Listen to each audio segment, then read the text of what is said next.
Nantikova has been a very good leader. He has not been a guy who has used that position to launch attack on any branch of the government.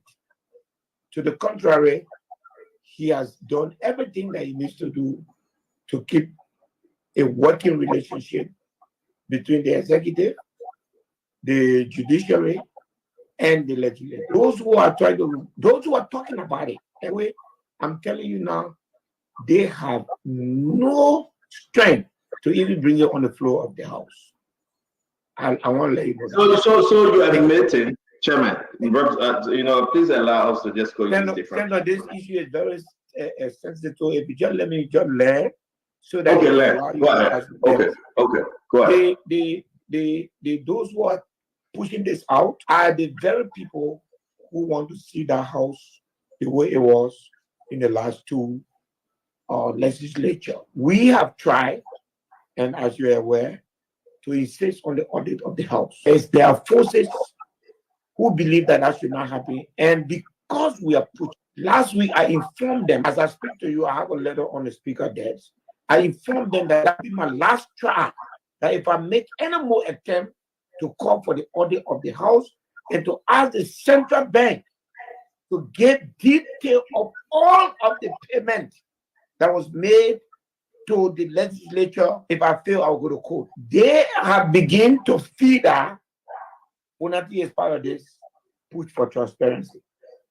And to scare him off, or to scare his people off, they are going out now to do their bidding in the media.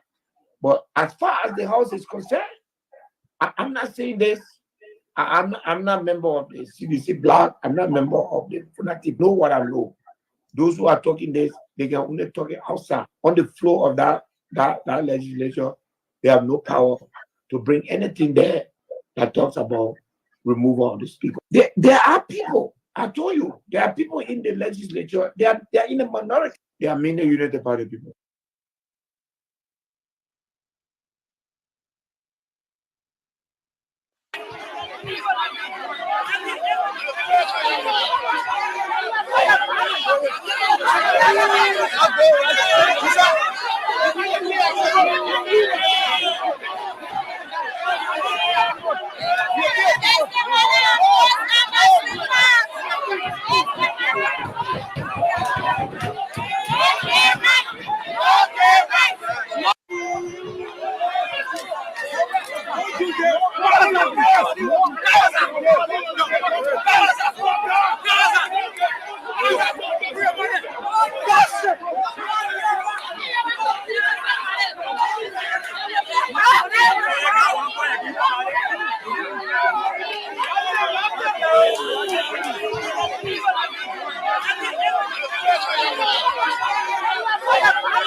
So it's a serious tension here. It's a serious tension. The bishop's been chased. The bishop of the United Methodist Church been chased. And it's a serious tension. Tell us your issue exactly, of which you are chasing out the bishop from the premises of the United Methodist Church.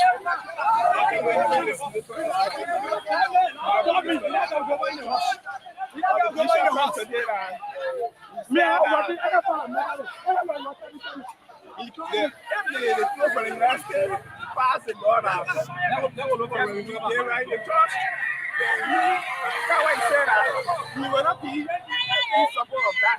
And then now he comes to us. He's telling us, he has said he will not be part of the United States. And then today, he comes to us.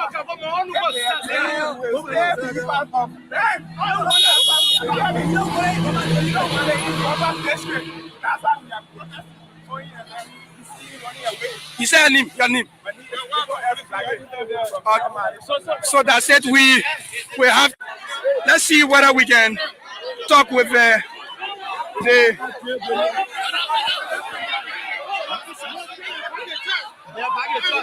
back the church. So we're going to.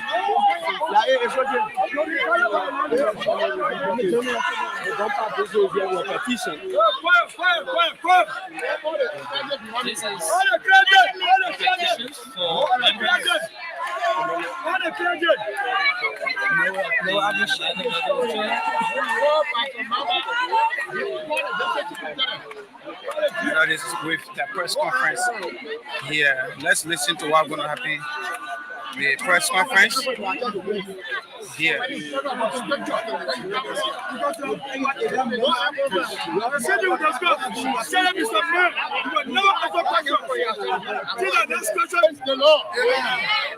Our God is good and all the time.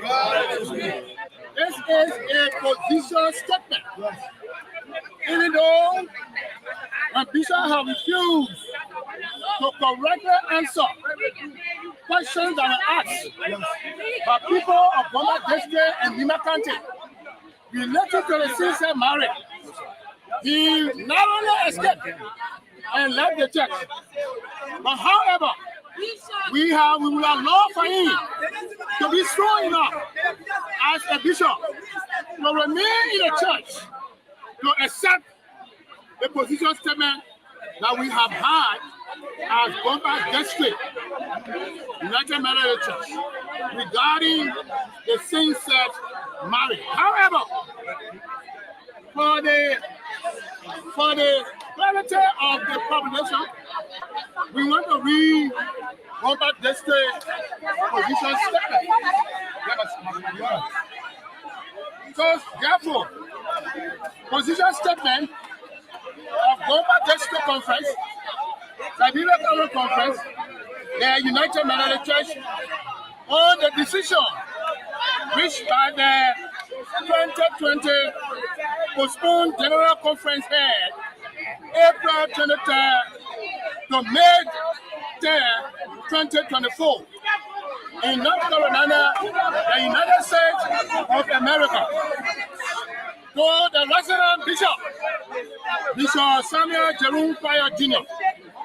in relation to the issue same-sex marriage, in another word, man marrying man, woman marrying woman, as endorsed by the 2020 postponed General Conference of the United Methodist Church, held from April 23rd to May 23rd, 2024 in the U.S.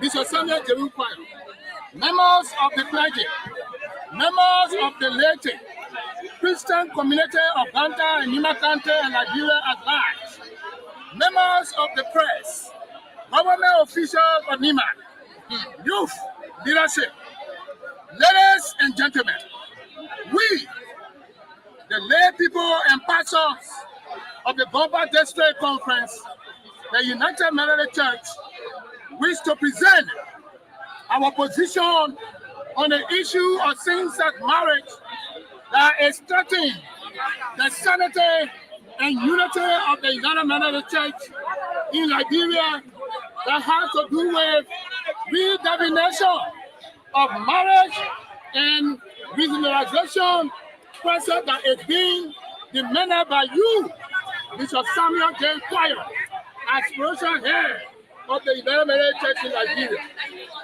We therefore say to you, Bishop Choir, and your cabinet, to quickly schedule the special session. So, as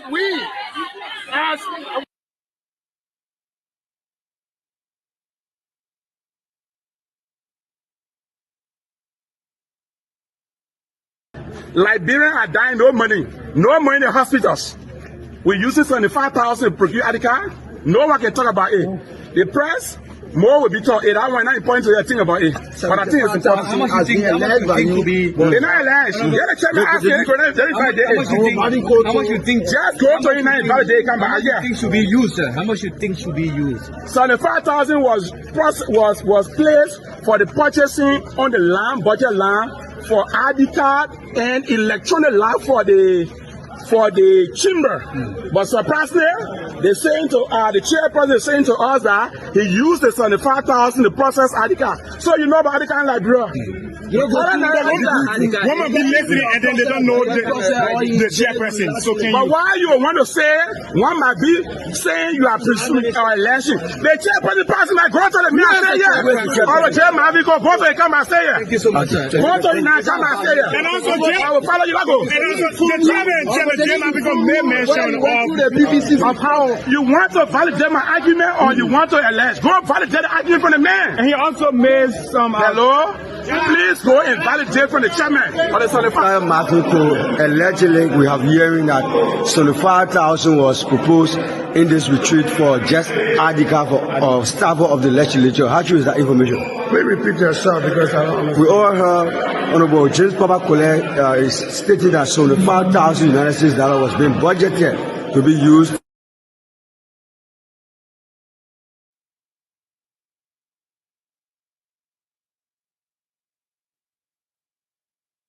There. Okay.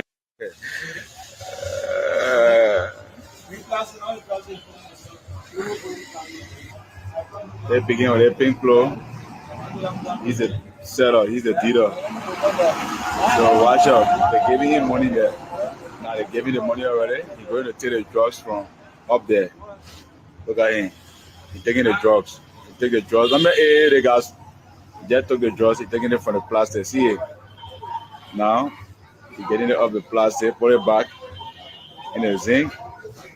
He's going to sell somebody. He's going to sell somebody. He's coming to sell somebody.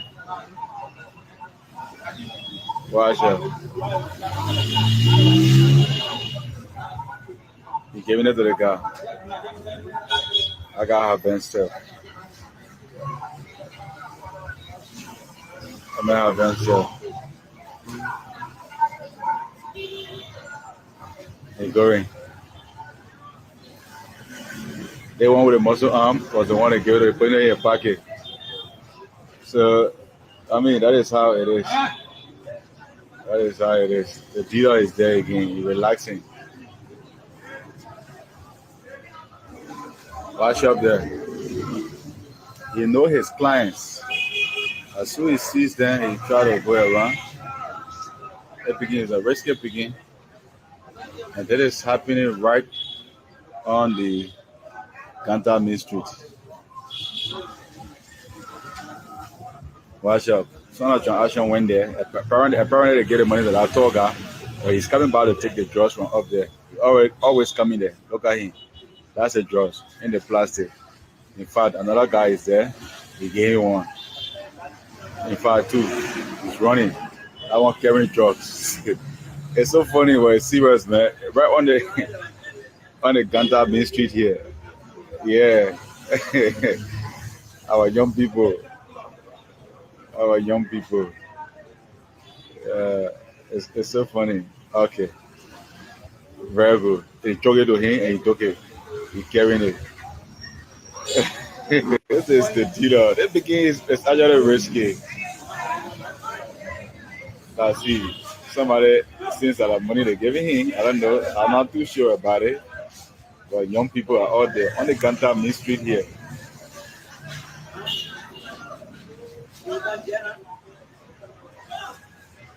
Another big joy artist there. I want to smoke joy. My own begin there without.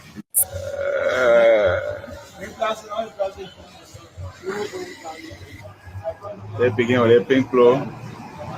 He's a seller. He's a dealer. So watch out. They're giving him money there. Now they're giving the money already. He's going to take the drugs from up there. Look at him. He's taking the drugs. He take the drugs. I'm like, hey, the guys. He just took the drugs. He's taking it from the plastic. See it? Now, he's getting it off the plastic. Put it back in the zinc. He's going to sell somebody. He's going to sell somebody. He's coming to sell somebody. Watch out. He's giving it to the guy. I got her bench stuff. I'm gonna have bench stuff. Hey, going. They one with a muscle arm was the one that gave it, put it in your pocket. So, I mean, that is how it is. That is how it is. The dealer is there again. You're relaxing. Watch up there. He know his clients. As soon as he sees them, he try to go around. That picking is a risky picking. And that is happening right on the Ganta Main Street. Watch out. Some of the transaction went there. Apparently they get the money to that tour guy, but he's coming back to take the drugs from up there. He always coming there. Look at him. That's the drugs in the plastic. In fact, another guy is there. He gave him one. In fact, two. He's running. I want carrying drugs. It's so funny when it's serious, man. Right on the Ganta Main Street here. Yeah. Our young people. It's so funny. Okay. Very good. They took it to him and he took it. He's carrying it. This is the dealer. That begin is actually risky. Let's see. Somebody since a lot of money they're giving him. I don't know. I'm not too sure about it. But young people are out there on the Ganta Main Street here.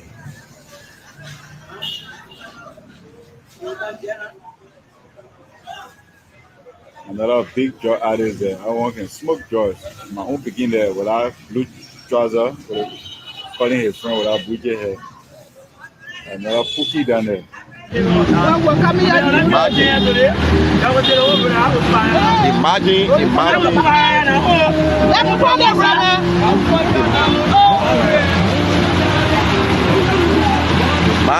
Imagine the Johnson Bill Potter. Imagine homes. Imagine homes. This is a Potter. Imagine homes. Homes are currently growing underwater. This is the first of its time for me to see this on the Johnson Bill Road. Seriously, yeah. That one with baby, I just like, Mama, you know how you are. With baby, I say you say yeah. Yeah. I can swim. You swim, I swim. You go on, I go on. Yeah.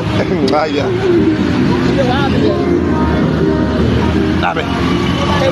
This is crazy. Imagine this. Imagine people, families sitting down in the middle of the water. And I don't know what they're even thinking of leaving. They're still thinking that this is something that will just start. My man, don't go too much, yeah? Follow the keke. Don't go too much on your left. I'll go to my on your left. Yeah, follow me. What's happening in front there? This is the first of its kind since, and I'm imagining, I'm worried about families that are across there. I'm not seeing anybody making move. This is crazy. Hey, my beginning, don't go too much. Yeah. Wow. This is unbelievable.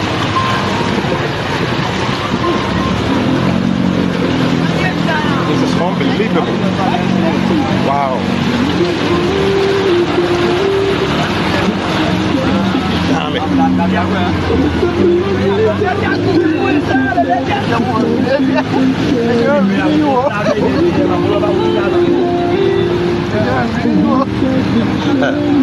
I said, Mama, I want a baby. I'm talking there.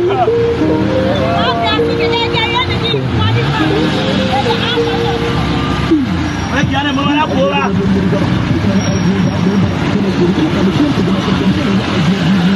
can't believe this. See that? Imagine this. I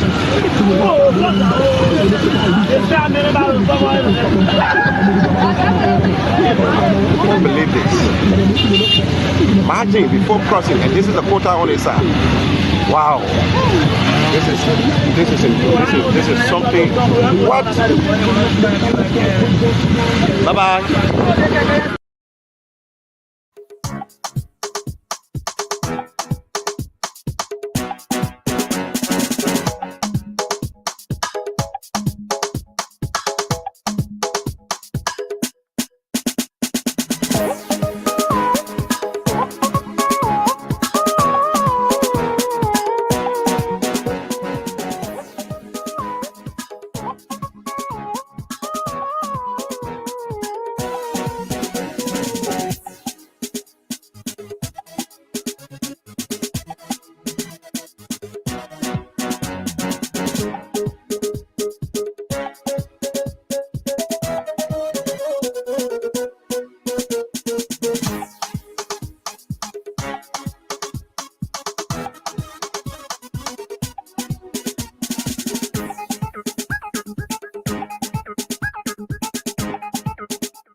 Okay. Good morning to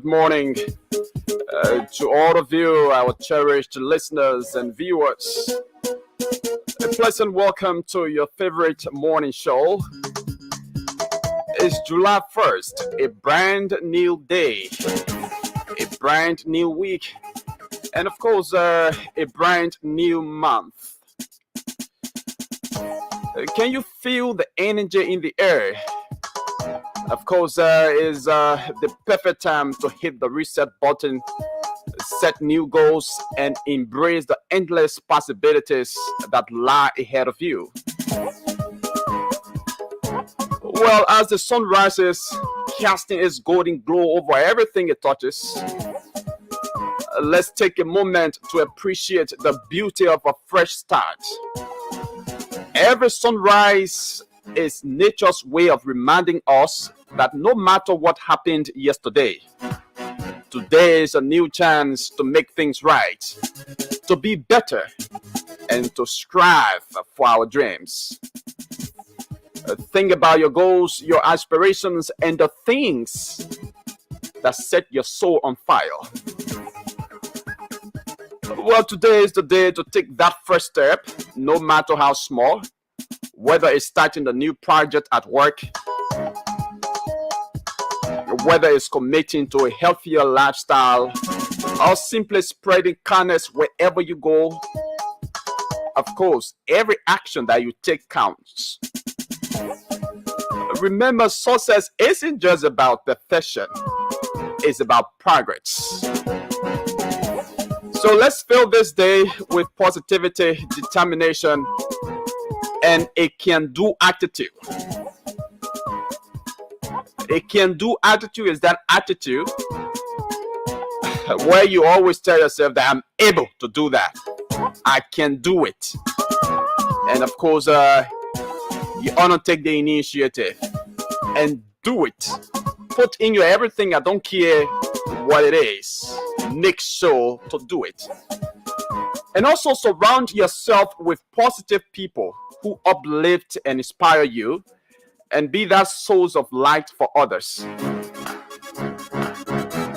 So as we move through this beautiful day, keep in mind that every challenge is an opportunity in disguise, and every setback is a setup for a comeback. Oh yeah, you seriously just had a comeback program. The comeback match, right? Okay. So you need to keep in mind that every setback is a setup for comeback.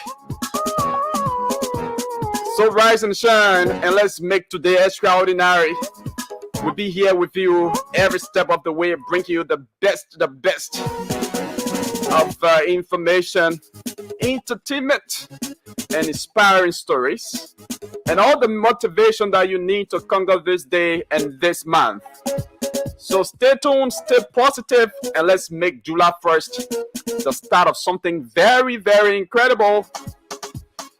And I'd like to say good morning, and let's get it started.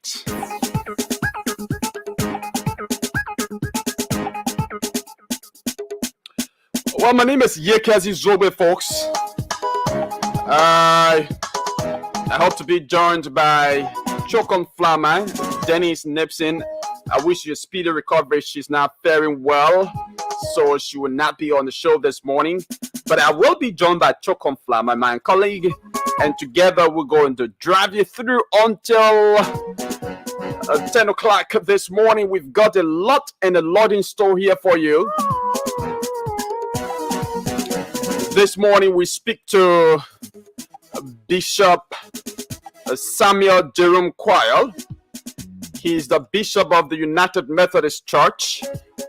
As you just watched or heard, Bishop Quayle was chased out of the United Methodist Church in Ganta City, Nimba County, one of the oldest United Methodist churches in Liberia. He was chased out of the edifice of the church because of this issue of a same-sex marriage. His congregants had been demanding him to give his position on the issue of same-sex marriage, and according to them, he has failed to do that. And so they staged a protest over the weekend, and of course denied him entry into the church. So we speak to some of the congregants or members of the Ganta United Methodist Church this morning on the show relative to this issue of same-sex marriage in their church. And we also speak to Bishop Samuel Jerome Quayle to give his position about this entire issue. Folks, this morning we also speak to Mr. Eric Parton. Eric Parton is the Secretary General of the University of Liberia Faculty Association. The University of Liberia is expected to resume classes this morning following weeks of being closed due to faculty strike action for salaries, benefits, and other demands. Well, on what basis? The Faculty Association of the University of Liberia agreed to return to classes. Mr. Eric Parton, the Secretary General of the University Faculty Association, will be telling us more about this. when we place a call to him later on the show. Also, this morning we speak to the Secretary General of the National Fisheries and Aquaculture Authority Workers Union. Isaac Jones. This morning, NAFA workers are expected to stage a protest at the edifice of the institution.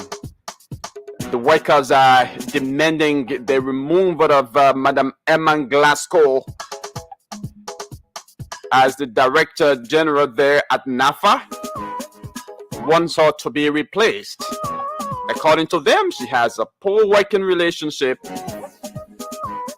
and they've accused her of a lot of malfeasances or malpractices there at NAFA. So we speak to Eric Parton. Sorry, not Eric, but Isaac Jones, the Secretary General of the Workers Union there at NAFA.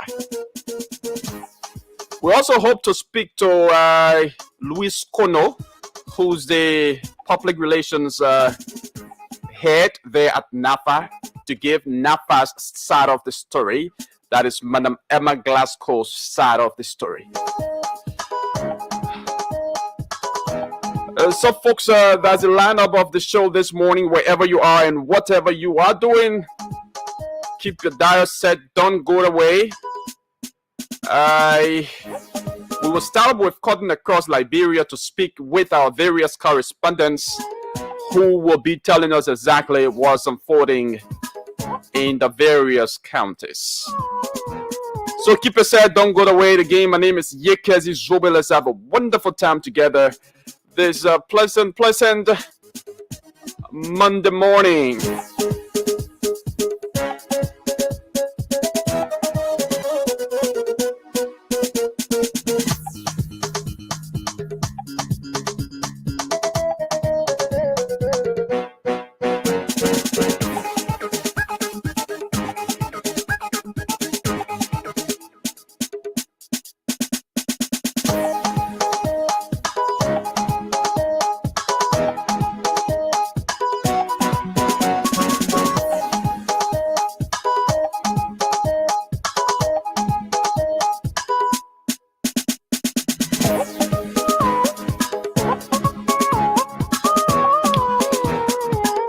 Okay, folks, a pleasant welcome back to the show. This is today's show, your most preferred breakfast program. We are coming to you live from Odious Congo Town in Monrovia, Liberia, and we are live on Spoon FM 107.5, Fabric 101.1, and via our social media platforms. This beautiful Monday morning. And so for those of you interested in playing the Spoon 107.5 Mega Data Cash Splash, you can begin playing because the dashboard has been opened since 7 o'clock this morning. So play and stand a chance to win 4,000 this morning.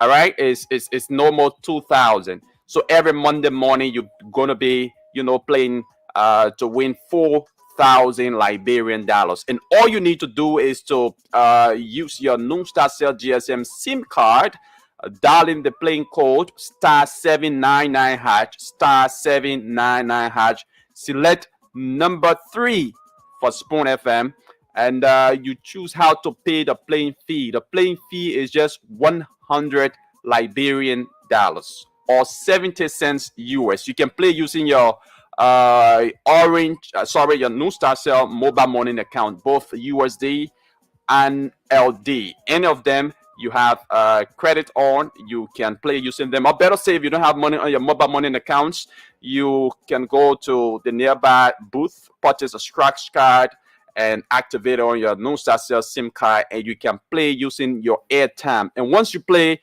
you automatically enter the draw, and you stand a chance to win 4,000 this morning from just playing with 100 LD or 70 cents. So it's a raffle draw. So the more you play, the more your chances are to win. So start playing this morning.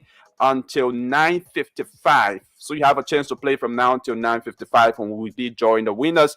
40 persons will be walking away with 4,000 this morning. So you don't want to miss out on that chance. It's a golden opportunity to walk away with something at the end of the show. But folks, let's begin the conversation on this note with Jeremiah Dubber. Jeremiah is our correspondent there in Lofa County. A lot of trending happenings in Lofa County that Jeremiah is going to be telling us about. As you may know, the health workers there in Lofa County took on a protest action last week, and that go slow, not protest, but it's a form of protest, but specifically it's a go slow action. And that was against the appointment of Dr. Raphael Shimavu. And that go slow action lasted for about 3 days. And later on, the Minister of Health, Madam Poto, intervened and listened to the plea or the plight of the health workers and changed Dr. Shimavu as health officer there in Lofa County. So Jeremiah has more details on this development. So let's join him now to bring us up to speed. Jerry, good morning and welcome. Good morning, my friend and brother Yakasi. Good morning to you. Good morning, Moravia. Good morning to our many listeners across the country. Okay, it's good having you this morning on the show. How is Lofa County this morning? Well, we are good, and Ponjama is wet, so it's not strange though. But this is the situation. So, but apart from that, okay, our activities, our uncles, everyone. Those who have to go to their various offices to execute the detail of government are en route to making sure that they do what needs to be done in this county. So as well, everything is moving kind. Okay, that's good. Monrovia is also wet. Painesville is also wet. And according to the weather forecast, I didn't look at it this morning, but weather forecast for 3 days that I saw yesterday, it's going to be rainy today. We heavy downpour of rain is expected today as well as tomorrow. So there'll be more rain, for tomorrow, even compared to today. So that's what is expected. But anyway, this is the rainy season. So I mean, it's something that we must all anticipate. Yeah. So you tell me that Monrovia is flooded. Yeah, sure. I think that's the right word, because as per the weather forecast, I mean, there's expected to be a lot of flooding incidents in Monrovia. Yeah, but let's go to the issue. What about this issue about the health workers returning to work? Have you been able to visit the various health facilities and seen all of them open, as opposed to last week where many of the health facilities there were closed? Okay, yes. After 72-hour go-slow actions by health workers, the Lofa precisely, they resumed work on Thursday. That is upon the intervention of the health minister, Dr. Poto, when all of them have talked about the retrieval or to have Dr. Raphael transferred to different county or not coming out CHO. So that have been done immediately when the minister appointed one Dr. Moses Wedega to be or to come in county as county health officer. So right after the pronouncement on Wednesday, immediately Thursday, we were able to speak to the spokesperson of the agri health workers in this county, Ms. Jefferson, who told us in his appearance on our radio that we are now to work, because that was the only one we wanted. We wanted for the minister to see reason of removing Dr. Raphael in this county as CHO. Okay. So any other person who will come, we are waiting to work with that person. And since Dr. Moses has been appointed, we have even called and congratulated Dr. Moses Wedega as CHO of this county. So as we speak, we are currently to work. So right after our program, we're able to visit some of those health centers. We especially talk about the PMU, the OPD, and the Tedawina Hospital in Ponjama City, and according across the county to know whether in Foya, Kulaun, same thing is happening. They were able to reveal to us that even Baum as well, that everything about our satisfaction have been met. So all of us, we are to work currently. So as we speak, things are on course with the health workers, and they are currently to work since last week Thursday. Okay. And any electronic issues, you want to bring us up to speed with before taking leave of you? So, superintendent engagement in this county, Honorable J. Lavila Massaquoi, when he took office, May 15 or May 20th, yes, he had been engaged with inducting the local leaders into the appropriate offices in this county. So you are also able to go to Kulahun, Wahasa, Lukambe, and recently he was in Zozo to induct the city mayor and the commissioner of Zozo district and Zozo city respectively. That is Paul Kalaman, who is the commissioner, and Nyakwai, who happened to be the Nyakwai Dolo, who is the city mayor of Zozo. Over the weekend were able to be inducted into office. So the program called across citizens from Salaye and Zozo district respectively, where their lawmaker were also in person, Honorable Augustine P. Cholo, who was at the ceremony, and he also used his this ceremony to tell the people of Zozo district and Salaye that thank you for voting for us, the United Party. Making sure that you bring us to power, and that as part of that appreciation, you were able to give $50,000 to the inducted officials in that part of Lofa County to also use that to make sure that they carry on their work and making sure that they meet up with the arrest agenda and fortressing the effort of the honorable representative. The superintendent also said that this is our priority. The arrest agenda is key, so every local officials taking office should make sure that they subscribe to the agenda in making sure that all of us push the government agenda, so the people of Lofa County, the people of Liberia can know exactly that this is what we came for. Okay. That was a huge program, and it went well. So getting the reaction from those inducted officials in that part of Lofa County welcome the idea, and they also talk about let there be the issue of audit from the past leadership, because that have been a cry of all of the commissioners, city mayor in all of the cities and districts that we have here, where we have been able to attend majority of these programs, and the major, all of their statement has been that those past government or those past officials or predecessors would need to give us account of what they left or what they done, how they left the office. We need to have current with regard to this office that we are taking over. So they call on the superintendent and the representative and other government officials to make sure that those past leaders be able to give account for the past time they've been serving those said positions. Okay. So as we speak, they went in. The induction have been heard, and of course, the commissioner and the mayor in that part of Lofa County, they are actively going to job today to make sure that they execute the duties of our citizens in that part of Lofa. Thank you, Jeremiah Dobber from Lofa County. Wish you a splendid day there in Vonjama, Lofa County. Thank you so much, Chief. Thank you so much. All right, you're welcome. Okay, folks, so that's Jeremiah Dobber, our correspondent there in Lofa County, bringing us up to speed with developments emanating from that part of Liberia. I'd like to welcome Chokon Flama. Chokon, good morning and welcome to the show. How was your night? Good morning, Yegasi, and how was the weekend with you? The weekend was great. How was yours? Me, it was quite wonderful, and we are great that we are here together again as a team. All right. So and just before connecting with our next correspondent there in Nimba,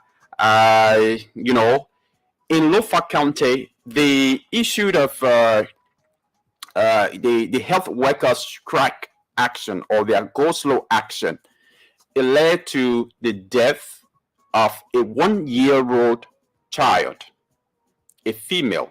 Her name is Sonan Trawale died as a result of the health workers' strike action. So I placed a call to her father. Her father said he doesn't want to speak about the issue on the radio because he feels so sad it has happened. So even if he speaks about it, that wouldn't bring back his daughter. So when I asked him to, speak about the issue on the radio, he said it doesn't matter to him much because the girl has already gone. All right. So according to him, his daughter was ill. All right, and in Vonjama, in a town in an area there called Sharif Quarter in Vonjama. So he took the girl to the Telewanye Hospital in Vonjama, and when he went there, he saw skeleton staff due to the go slow action, and he was denied treatment. The girl, his daughter, was denied treatment. Those at the hospital told him to wait for the evening hours. During the evening hours, when one or two nurses came around, they just told him to go to the drugstore, to get drugs from there that they were not operating. They weren't serving, any patient. So he went to the drugstore, and unfortunately, the drugs that he needed for his daughter wasn't available in the drugstore.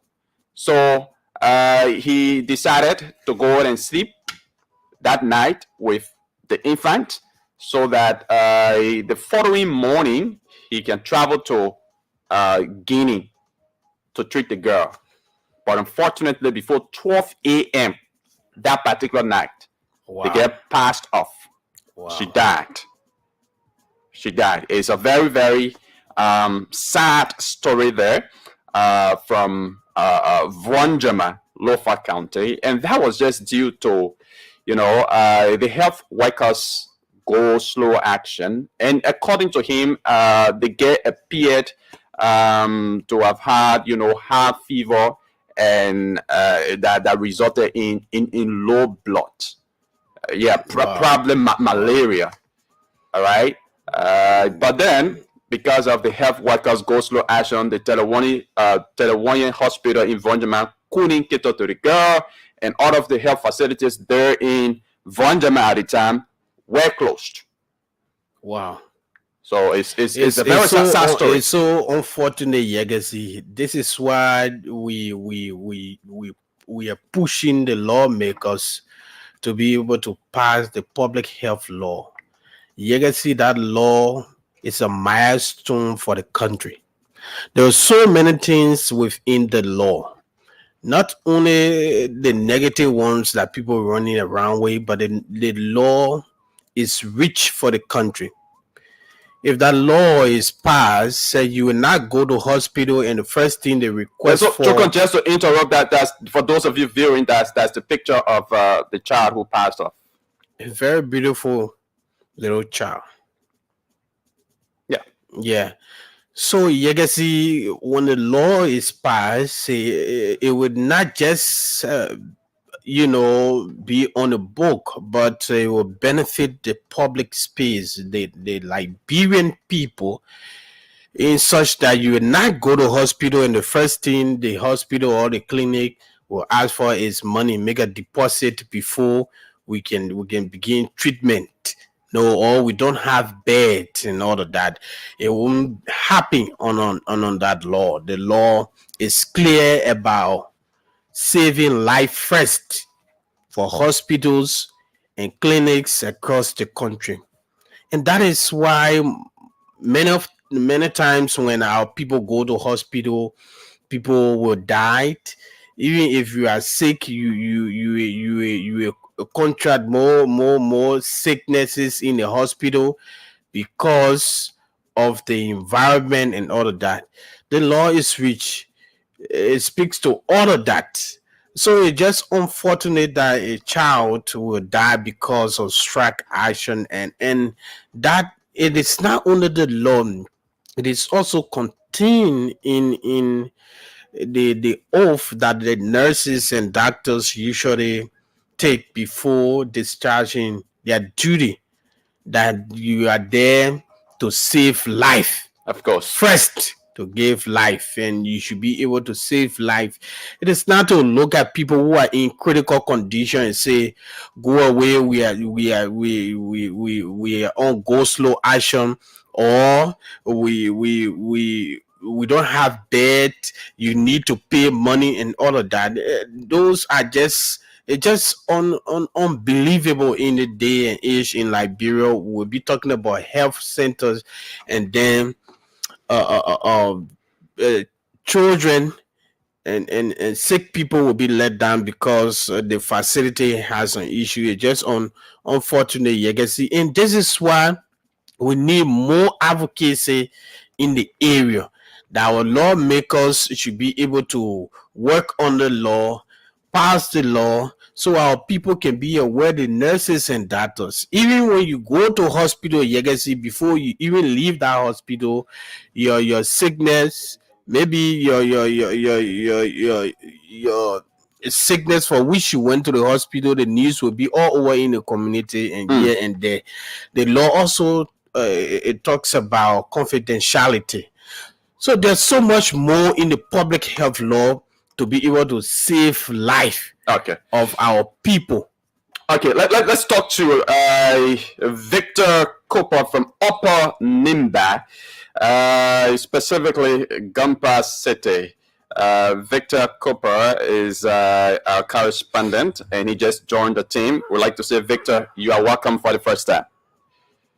Thank you, Yegezi. Thank you. Okay, so where are you currently? I'm currently in Ganta, Nimba County. Okay, how is Ganta this morning? From my end, it is beautiful. Okay, in terms of the weather condition, is it wet? Is it raining? Is it sunny? Yeah, sure. It is wet. The end I'm at now, the weather is kind of more threatening, where we're experiencing a little precipitation for now, to have experienced rain in time to come, looking at it. Okay, all right. So just quickly brief us about this incident that happened. Was it over the weekend at the Ganta United Methodist Church, where the bishop Samuel Jerome Quayle was chased out of the church premises? Just bring us up to speed about that incident. Even though our colleague Sylvester was here on a live coverage, where he was going live, we were behind the scene taking down some notes. But it will surprise you to know that the speculation that sparked up since May up to present actually came to a front page where the residence Bishop of Methodist Liberia, Bishop Samuel Jerome Quayle, came to Nimba County to sensitize the members of the ministry with regard to the allegation or the speculation going around the country that Methodists endorsed the same-sex marriage. The process that is Methodist Church here in Liberia, because internationally they have lifted that ban and is an open secret now. But in Liberia, it's something that is not yet acceptable. Yeah, sure. So it is something where the bishop came to sensitize Liberians, more especially Methodists in Liberia. But the speculation, after being analyzed and explained to the members by the bishop, some of the members opposed to the bishop that back in the day during their various annual conferences, he spoke that each time or any of them that would attend an occasion or a conference where the bishop would have, anybody will have to speak of this same-sex marriage, he and the bishop will resign. But since then, in 2022, he spoke of this event. It has come to pass now where the Methodists across the world have signed the same-sex marriage. Why is it that the bishop is not resigning but calling on the Methodists to remain in the ministry, to serve the ministry? It is confusing. It is agreeable that the bishop has signed a same-sex marriage. And so many of them... Are they saying their bishop signed on to the same-sex marriage and travel out of the country for an international conference and affix his signature to a document, authenticating, or legitimizing same-sex marriage in the Methodist Church? Yes, they agree he signed because he is not resigning with his team, like he said in the past. So it's just a claim from them. Good. Okay. If he now resign, because he said in the past that if Methodist endorses this proposal, he and the bishop will resign with his thing. Okay. But now that he is not resigning, it is a clear manifestation that he and the bishop agreed to the process, and he even signed to the process. Until he agreed to resign, then the people will believe in him. But as such, now that he will not resign and not resigning, it is agreeable that he endorsed the process. So after all, there were no one coming up to listen to him anymore in the ministry. Even the other referee on the ground who carried their petition statement or position statement to be read to him, Bishop walked away from them and never listened to their petition statement. It was when the youth and other young adults of the ministry stood the ground to maybe drop the bishop from the ministry. So they asked him to take a vehicle until he gave them a record or a letter that he had resigned from the Methodist Church, except where he will be accepted in the ministry. And so it was something that was dramatic. It was something that Liberians tried to witness this Friday at the Methodist Church in Ganta. You guys see? No, okay. What the video is here. The video is being played as you speak. But since then, what resolution finally have they come up to from Friday until now? Did the bishop go back, to resolve this matter, to make his congregants understand or to state his position as to whether he does support same-sex marriage or he doesn't? The bishop having made a comeback. Yesterday, I visited the Methodist Church. I could tell you, the church were poorly attended by the members as usual. Before then, Methodist is one church that the member will always come in team to worship God. But yesterday, appearance was kind of poor. So where there was speculation and gossip around the place that some of them were in support of the bishop. That's why they didn't come for service. And some were not in support where they weren't coming for service yesterday. So the bishop haven't made a comeback. Oh, wow. Okay. All right. So, and another issue you want to pass up with before leaving? We dive into the Ganta to Secretary Road, you can see. Okay. Sure. It can be recalled a recent, the then president embarked on a road project where the Ganta to Secretary Road were experiencing a paved quota. But since before the election, the project came to a standstill where we were told that those Chinese who were doing the work took a break to China. But since then, they haven't returned to continue the work. But as it stands now, knowing Nimba County as an environment, coming from to go Flompa, it is difficult. And even coming from the time called Kanwin to go Saklepi, it's a kind of more difficult now. A vehicle will spend 3 hours in this road. And so Liberians are facing a difficulties with the road project now as we approach release season. You can see. Oh wow! And that road, which has been one of the better roads, I would say, there in Nimba County, because parts of that road are quoted, right? Yeah. Some parts take quota and some parts remain adjusted. Yeah. So what's then the hold on? What's stopping the continuation of the pavement of that road? I think we should be looking up to the Boaka administration now, because the road project were embarked on by the then president, George Manawia, where they took the road from Ganta to the stop, and they took it from somewhere Guapa to Flompa, and it stopped, and they took it from there to Kokopa, and it stopped. Since Kokopa now, from Kokopa to Yaslon to Secretary now is where the road comes to a standstill. So Liberians stand to experience that road current condition in a difficult mood. A vehicle will not climb the Kanwin Hill, and any vehicle that is going now, it will make a stop in Kanwin where motorbikes have to come to escort their goods in Secretary for market business. Okay. All right. Thank you very much, Victor Coupard, our Upper Nimba County correspondent, for filling us in with information there from Nimba County. Chukwu, you have any question for Victor? No, not exactly, but maybe the only thing is for Victor to be able to inquire from the members of the church why is it the bishop has not organized a convention to give the stand of the church on the matter? Okay. All right, Victor, thank you very much. It's been a wonderful time having you. Hope to join you on another edition of the show to give us more update from Upper Nimba County. Pleasure, Yekesi. I'm thankful to you too as well. Thank you so much. A pleasure having you. Okay, thank you. Victor Cooper is our Lower Nimba County correspondent. Folks, about the issue of the United Methodist Bishop Samuel Jerome Choir, we hope to be speaking to him here on the show, okay, through the telephone to give us his position or to respond, to the incident there in Gompa City, Nimba County last Friday. So stay tuned, don't go away. Let's now quickly go over to Grand Bassa County to speak to our correspondent there, King Brown. King Brown is our Grand Bassa County correspondent to bring us up to speed with developments emanating from Grand Bassa. In Grand Bassa County, a man in his 30s is said to have died as a result of, the zombie jokes.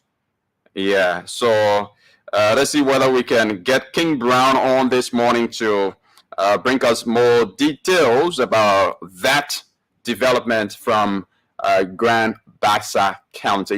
During George, we had done our couch, right? But now it's zombie. Mm-hmm. Okay, let's King Brown. Good morning and welcome. A pleasant good morning to you, Yekasi, and good morning to our many listeners across the nation. Okay. To be on the platform this morning. It's a pleasure. There's this report of a man in his 30 dying as a result of the zombie jobs. Tell us more about that. Well, as Thursday, the people of Grand Bassa Buchanan City woke up to the news of a young man in his early 30s. It was reported that this guy, Lavder's body was discovered around the Motown area. Motown is one of the communities in Buchanan that has several ghettos where most of the youths who are addicted to drugs normally go to take in the different substances. So, according to what we gathered from his friend, who both of them came from Riverside County to Buchanan, Emmanuel told us they came to Buchanan. He and the DC came to Buchanan to sell a fishing canoe. But then when they came to Buchanan, the DC told him that he wanted to take in his daily parcel. And so, from one point to another, according to him, the how they went to the Motown area where they bought the zombie drugs, and then they took it in. After a few minutes, he left the DC in the ghetto, and then he went his way. But then all of a sudden, he received call that his friend was unconscious, and he wasn't breathing rightly. And from one point to another, he said while rushing back, when he got on the scene, he met his friend Lavder's body.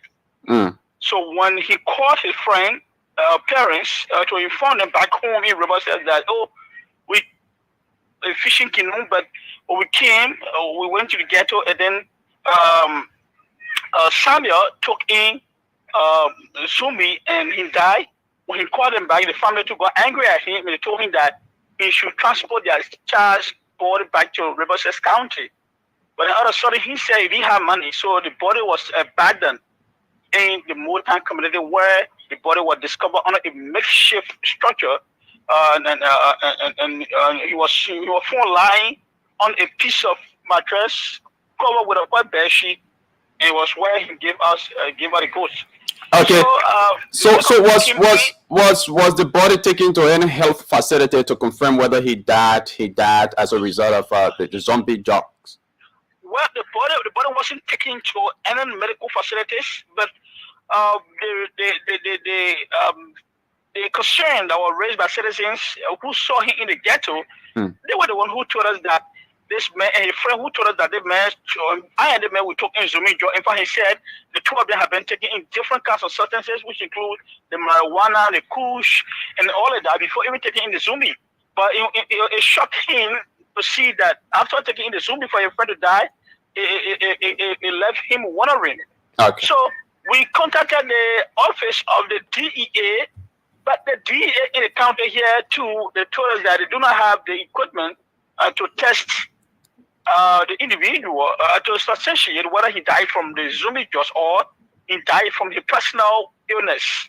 But the perception of the people who gather on the scene, meaning the community dwellers who gather on the scene, the perception of them that they may die from the zombie dose because a friend who two of them had gone to the ghetto to take in the zombie dose have told them that we went to the ghetto to take in the zombie. So because of that, the perception of people that he died from the zombie dose, but there were no tests conducted, there was no medical examination to prove that he died from the substance, and there was no statement from the DEA to prove that he died from the substance, but it was public perception that he died from the substance. Okay, so where now is his body? According to you, the body has been abandoned. The parents in Riverside told his friend to transport his body to Riverside, but the friend said he does not have money to do that, and the body has been abandoned.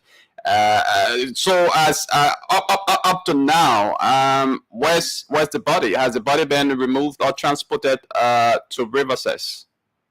Well, the body, what we gathered from the friend, because he said he didn't have the money to transport the body. So what they did, were able to get in contact with other less fortunate youths in Buchanan, and they all cooperated and they removed the body from where it was, and they took it to somewhere else, and he was buried, according to him.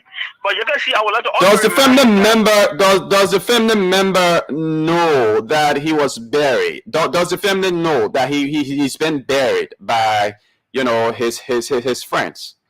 They told us that they got the approval.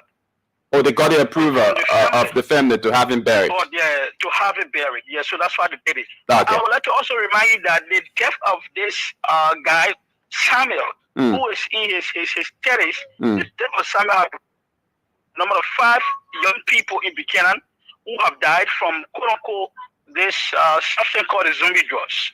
We reported earlier that another guy died around the Morova Junction just last month again, a very young man, who also was in the early 30s, also died from the same zombie drugs. But later when we contacted the DA office, they could not also substantiate whether it was a zombie drugs or not, but they only told us that the man died was somebody who should take in drugs. So the issue about the zombie drugs, it has one way or the other affected Buchanan City, and we think that authorities can find means to trace the origin of the zombie drugs and see whether they can make sure effort to combat it. Okay, King, thank you very much. We don't have the luxury of time. Thank you for bringing us up to speed with that development from Grand Bassa County. Thank you, Legacy. Thank you so much. All right. So it's King Brown, our Grand Bassa County correspondent there, reporting from Buchanan about the death of a man in his early 30s who is perceived to have died as a result of, taking in zombie. And he said prior to, allegedly taking the zombie, he's been, taking other, illegal substances. So it's an unfortunate situation there in Grand Bassa County, even though, the medical examination wasn't done to ascertain that, this man died of zombie, but from his involvement, prior to his death, is being perceived by, residents or citizens of Grand Bassa County that he died of zombie due to his excessive intake of the zombie drugs. Chokon. It's so sad to hear that legacy in not only Grand Bassa County. The video that we were playing earlier on from Ganta, Nimba County. Yeah. You also saw transaction of young people doing drug in the principal streets of Ganta. So drug is gradually taking the lives of our young people, and it is a national emergency, like the president and other key government officials have said. But aside from that, it is saddening that pronouncements will be made, and we see on a slow pace how the war against drug has been fought very slow, and that to an extent that our young people are dying every day. Go Central Street the other day, the community, they had to remove 3 dead bodies, I think last week, from the community, from Penham building. So it's just saddening that our young people will be dying every day from this drug menace that it's all across the country, not only one county. Not only one county. Not only one county. We listened to the previous administration. There were a lot of investment made, pronouncement made for the detox center for our young people. At the end of the day, we just saw few. This government, it seemed, in the president demonstrated that took drug tests. Where are the other officials? Where the big news was made that the president took drug tests? Up to now, Legacy, we have not heard that 1,000 persons, 4,000 persons were moved to the camp, you know, to be detox and be I call it and be given medication so that they can be reintegrated into the society. But we have not seen that. We only heard the other day few persons, and this thing is getting off hand. You can see the government is does not have the capacity anymore to be able to fight drug. The other day we listened to the LDEA when they said that about 1.2 million young people on drug in the country. Yeah. 8 mountain young people on drug in the country. So what happens in the next 10-15 years if nothing is done about that? What will happen to the population, the young population of Liberia? And this is very sad, especially so when you have the authority that should be fighting drugs. The president entrusted, 2 individuals, key individuals at the LDA, Ibrahim Kroman and Fadiga there, to spearhead this fight against drugs. And where are they today? They have been suspended indefinitely. And even though somebody is there, I think an officer in charge of the LDA is there and run the activities of the LDA, but the expected outcome as it relates to drug fight may not just be achieved. Because those guys are very, very key to the fight against drugs in the country. But today they have been suspended, and investigation is still going on. I don't know how long that investigation will go for. So I think they need to fast track the investigation. If those guys will be found, anyone found culpable of any a negative act over there, let them be removed and permanently replaced by somebody who is able or willing wholeheartedly to do the work. Exactly. Yeah, because you can have the issue of drug fight stored because of 2 individuals who were appointed by the president to run the affairs of the LDA, and they cannot coordinate, they cannot collaborate, they cannot get along, to perform the job of the Liberian people. If they cannot do that, well, there are other maybe areas in government that you can send them. But that particular area is very pivotal, it's very important, and there's a need for serious-minded people to go there and take charge of that particular government institution to help fight drugs. Because the president had earlier, declared drug as an, health emergency in the country. So we need serious-minded people over there. Not people who will go there and be throwing karate.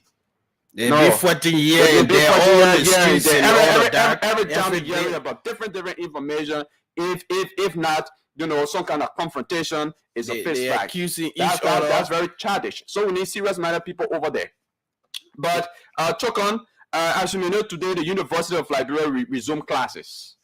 Yeah, after being closed for a couple of weeks, the faculty have been on a go-slow action, and they've had several demands. They salaries and benefits, removal of the current president, which has been done, and after everything today, classes will be resuming at the UN. But on what basis? Because we don't want to go in from after 1 week, 2 weeks, or 1 month again. Then they kind of say they go on go-slow action, or the university closing because teachers are not going to class. So we want to know on what basis the teachers return to the classroom. And Eric Patton is the Secretary General of the University of Liberia Faculty Association. Let's place a call to him to hear from him on what basis the faculty at the university agreed to return to the classroom today. Hope we can get him on the line. Okay, Mr. Patton is on the line. Mr. Patton, good morning and welcome. Good morning. How are you? Thank you for the call. Okay, I'm great. You live on Spoon 107.5, Fabric 101.1, and via all our social media platforms. And specifically, you are on the Spoon Morning Show, the Today Show. Okay, it's a pleasure. Okay, so you are the secretary of the University of Liberia Faculty Association. Am I right? Quite correct. I am the Secretary General. Okay, so we are understanding that the University of Liberia is going to be resuming, classes today, and one of the major reasons why the university has been closed has been because of faculty go-slow action. So I want to know on what basis the faculty of the university is returning to class today. Well, firstly, on behalf of the Faculty and Staff Association of the University of Liberia, we want to express our sincere gratitude on behalf of the President and Executive to His Excellency Ambassador Joseph Nimba County, President Republic of Liberia and Visitor of the University, for his swift intervention in the crisis at the University of Liberia, and also want to appreciate the Board of Trustees and the interim management team for being very courteous enough to have given us a briefing as to the position of the visitor of the university in resolving the crisis, which has led to the faculty and staff having a general assembly on last Friday to decide to resume those issues that affect their welfare are being addressed as timely as possible. Okay, so what were some of the issues addressed? You just want to, outline some of the issues that have been addressed? Basically, when we face the go-slow, or what we call disengagement, they were premised on issues that have repeatedly come up, but was still to be addressed by the Dr. Nelson's administration. Some of those issues range from the part-time payment, inconsistencies in the payment of our part-time faculty colleagues, disparity in salary among different colleagues in our staff. We have the sanitary condition of the university, the full state of the physical structure of the University of Liberia, the issue of promotion and tenure with unfavorable working conditions at the university, among other issues, were major. And most of these issues kept repeating themselves. And so whenever we had a go-slow or a disengagement, the administration would promise that they would address these issues. And repeatedly we see that, once we disengage and the promise will come back, they do like 10%, they abandon the rest. So, faculty and staff thought that we needed to find a lasting solution to this. And the first lasting solution was first to get rid of the administration that we could not work with them because they have demonstrated insincerity in addressing those issues as one, two. And then also find a workable agenda in terms of resolving those issues. Because yes, we do admit that some of them will not be addressed in 1 or 2 weeks or 1 month. But again, we needed a group that was committed and sincere enough to be able to address those issues. So they go slow of as it relates to the running of the university. And so the faculty and staff thought that whilst we want to see the university running, but it was also very important that in the business of running the university, that we needed to have these issues addressed. So your main issue was the change of the leadership there, the leadership of Dr. Nelson, because according to him, there are several issues of welfare, payment of salaries and benefit that have been problems there at the university persistently. So your major bone of contention was the change of leadership, and that has been done. Well, yes, that was one of the major issues because the faculty and staff were clear that before negotiation and any of the other issues would have been held, they wanted a change of leadership. Yes, that was the blockade in terms of having activities or having negotiation. And the President of the Republic of Liberia has been very, very much aware of the situation when we had a conversation and a meeting with him. So he promised he was going to do to take immediate actions, which of course he has done.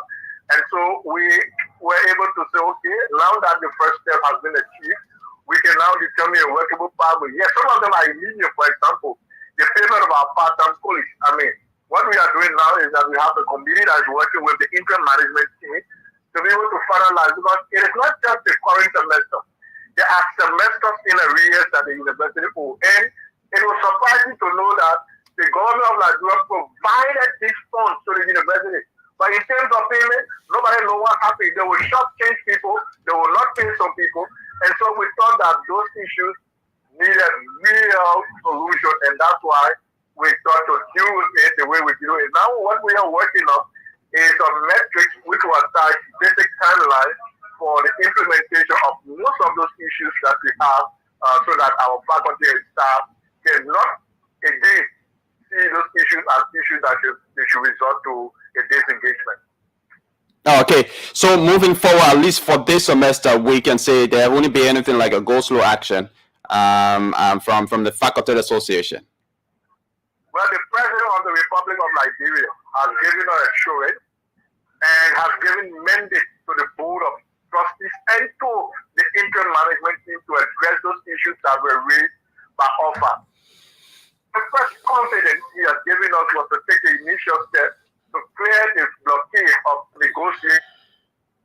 So we have explicit confidence in the leadership of the visitor and the Board of Trustees that the interim management team will implement, because the President has also ensured that while we are discussing and finding solutions to this item, the Ministry of State is there so that in the case of any hiccups to the processes, the Ministry of State can intervene so that there will be a speedy process.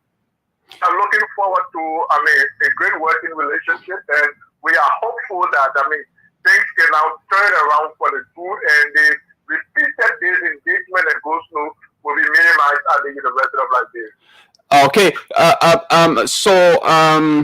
another question is, did you give the president any time frame, or the new administration any time frame for these issues to be addressed, and if not addressed within the specified time frame, you're going to go back to your go-slow action, or you're going to take other unspecified actions? Did you give any ultimatum?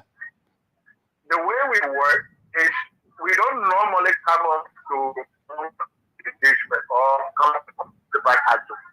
We always provide help to people make promises. The President has given a 3-month mandate to the interim management to work on some of those issues. And I said, what we are doing now, or the interim management team is developing to present to us, is a metric. We will have indicative timelines of each of the items to be addressed. Of course, As we said, some of them are not 1 week, some of them are not 2 weeks. But we know that a lot can be done within 3 months. And so we are looking for those main dates for accomplishment so that we can follow it as a checklist to be able to rate the performance of the interim management team. But we know that the president has given 3 months mandate to the interim management team to deal with most of the issues as it relates to offer. And until then, we believe that the president is serious in ensuring that the university is restored to a dignified position. Okay. So that's it. Chokon, do you have any question for? No, maybe just because the president, as we all may know, the president will be acting. I don't know why extra mandate he has as compared to the president who will come after him, who will have the legitimate say to go to serve the University of Liberia, to be able to do some of those things they talk about. So what the president of the republic did was to give a direct mandate to the board, to the interim management team. For example, one of those mandates was one, to be able to revise the calendar and continue. 2 was to be able to address most of the issues of FASA. And what are some of those issues? 1, the issue of part-time payment, that they should be addressed as quickly as possible, and wherever they want the finance ministry to intervene, they should go to the Ministry of State for swift intervention. That's 1. We call for audit of the university, forensic audit. That decision has been given also by the president to the board. We call for issues on the disparity in our staff colleague salary.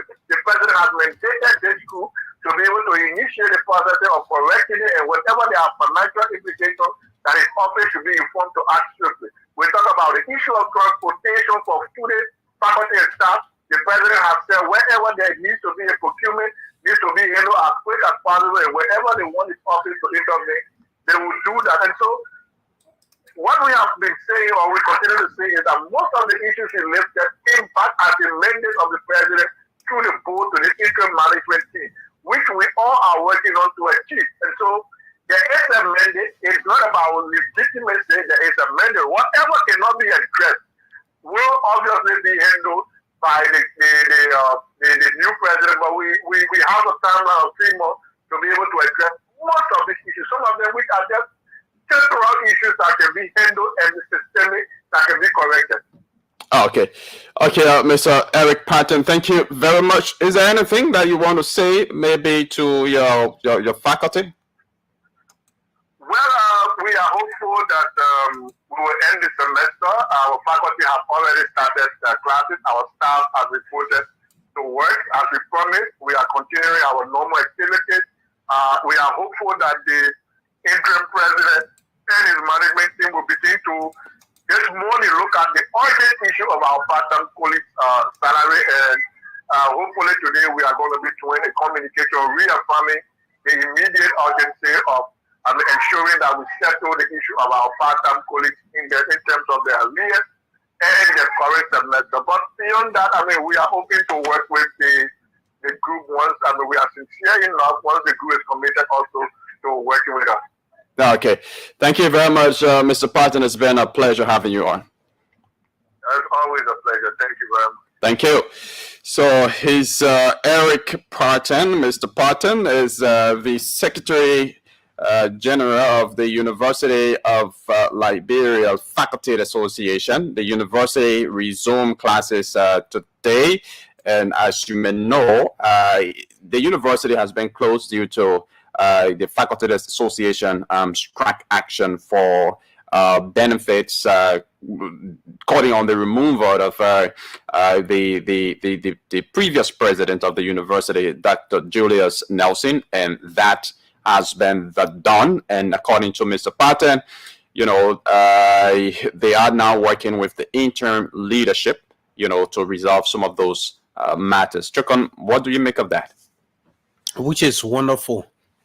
So our students at the University of Liberia can return to school, which is a good thing for us to hear. Legacy, when the University of Liberia shut down,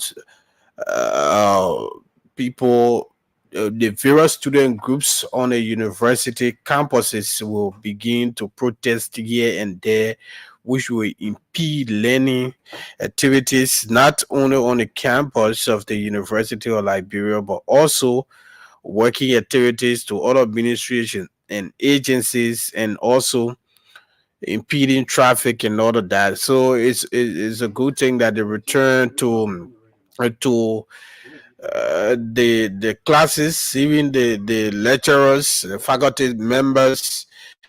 Now that we are hearing that they removed the ban and classes resume, I think it's a good thing for us all. Okay. All right. So, folks, moving away from the University of Liberia, at NAFA this morning, the workers there, staging a peaceful protest calling for the replacement of Emma Glasgow, attributable to what they term as many malfeasances being carried out by her there at the National Fisheries and Aquaculture Authority. So we have Isaac Jones, the Secretary General of the Workers Union, on the line to tell us more about their protest action. Isaac, welcome to the show. Yeah, thank you very much, Yakasi, and thank you for having me on your show this morning. Okay, it's good having you. Have you guys assembled now? Yeah, we have been here since 6 a.m. At the headquarters of NAFA for our protest. Apparently, just how we expected, the police are here along with us. So, but the good thing about it, our message is being clear here. It started ever since 2 months ago. Where we did a resolution where more than half of the workers from NAFA signed a resolution of vote of no confidence in Madam Glasgow as Director General of NAFA. But then since we distributed our resolution to all the board members of NAFA, including the Office of the President, since then we have gone 2 months, there have been no redress. So the same thing still exists at NAFA. Madam Glasgow has been very dictatorial. She has been acting uncompromising to workers, harassing workers, dismissing people on lawful since after the election in January. So we said we don't want to work along with her again. So since we cannot get a redress from our resolution, we came out to assemble peacefully so that the message will go to the president, so that he will know that we are affected at NAFA. So what does the workers actually want? Do you guys want Madam Emma Glasgow to be removed, or do you want your resolution or some of those issues that you are confronted with addressed by her remaining in the position? You can see we are very absolute. We want for Madam Glasgow to be removed, because Madam Glasgow has been someone that cannot change over the year. These things we are discussing has not just started. It has persisted for the past 6 years. Madam Glasgow has been at NAFA. We have discussed it. It can be remembered that in December, right after the election, Madam Glasgow has a general meeting at NAFA, calling a reconciliatory meeting, that everything she has been doing to people, she will put an end to it. We should work together and we'll move the entity forward. So we agreed. But surprisingly, when we enter January, Madam Glasgow dismissed 10 of our police unlawfully without any notice. Some people even left on duty, on sea, on a fishing vessel, and she dismissed them. So it kind of a thing that Madam Glasgow, she's someone that she was not true to her word when she talked about reconciliation. So we are now resolved that we don't want to work along with her again. She should be removed. Oh wow. Okay. So how long is this your protest action if Madam Glasgow is now removed? You see, today we started with a protest and we are backing it up with a go-slow action. So we have communicated with all our workers at NAFA to stay home until Madam Glasgow is removed or she resigns. Madam Glasgow, as long as she stay here, the workers of NAFA will not come to work. As I tell you now, after 9, if you come to the office of NAFA now, you will not see any worker in the building. So no, but we are being told from the other side that there are workers in the building. Anyone who is telling you that is not being true to you. If you can make your way here, you will see for yourself. This place just crowded with workers outside and police. The only worker that entered the building is the communication director, who's in Luis Kono, and I know he's the one who's sending you that message, but it's not being truthful to you because the building is empty. He's the only person inside. So it will continue until Madam Glasgow is removed. Why you decided to to amplify your voices all the last 6 years? You didn't do that, but you like reinforcing or maybe so consistent on the removal of Madam Glasgow than in the last 6 years. Yeah, thank you very much. For the past 6 years, the first thing Madam Glasgow did was to deny us the right to form the Workers Association because the Human Resource Manual of NAFA provides that there should be a Worker Association at NAFA. So when we proposed then to Madam Glasgow during the administration of President George Weah, Madam Glasgow rejected our proposal that under our administration there won't be no Worker Association in NAFA because the Worker Association can cause chaos. And we started to talk to her about all the illness in NAFA that she was doing, but she consistently refused. So surprisingly, I don't know because of the change of government, in December, when she had a reconciliation meeting with us, she granted our request to form the Worker Association. So then we went on to form the Worker Association. So we started to engage her about the ill, and then she said she could not think we are the best. That's what brought all this far. Because at that time, we didn't have the Worker Association, and anyone that could come out to act on their own Madam Glasgow would dismiss you. You can remember that the former controller of NAFA resigned a position forcefully because he refused, he got in differences with policy with NAFA. The former director for investment and policy also resigned of the same issue of Madam Glasgow attitude. Some of your police, media police that were here, that the line of Trocon Crewman, C.T. Jr., all of them had to lose their job because of Madam Glasgow attitude. We talked to her, still she could not reconsider her decision. So we are resolved, she must go. And NAFA had not been functional now since May 2nd because she had started the office. She doesn't speak to other people. Senior staffers in directors in the office, she doesn't speak to them. So that's how we are resolved that she goes so that NAFA will move forward. Woman say you are paid agent. You are paid to do this, so that the one who is paying you probably has a cordial relationship with the presidency, has some connection with the presidency, so that when Madam Glasgow is removed, your paid agent, can take over the authority. You want to speak to that? Madam Glasgow, that is laughable. Let me ask you first. How much did I give you to call me on your show? Did I give you money? No, you didn't have to give him money. You did give him money. I don't have money. Maybe you are giving money now. I don't have budget for the project. I don't have budget. I go pay journalists to come here and Madam Glasgow usually just with NAFA money. But I don't have budget for the project. But because the workers are resolved, this is why they are under this ring that Madam Glasgow should go. We deserve better at NAFA. We are not being treated fairly. So that's why we are here. How many of those workers are out there now? We don't know anybody in government. We don't know any government official. The only person we have been interacting with since we started this is the board chairman of NAFA, who is the Minister of Agriculture. And Madam Glasgow have been interacting with Dr. Nuta also. We have had meetings in her presence with Dr. Nuta. We have read our vote of no confidence resolution in her presence with the board chair present. We have done that. Before this protest action, what was the outcome of your final engagement with the board chair? You see, before this protest, we had 3 meetings we had a first meeting with the board chair with Dr. Luther on the 22nd of May.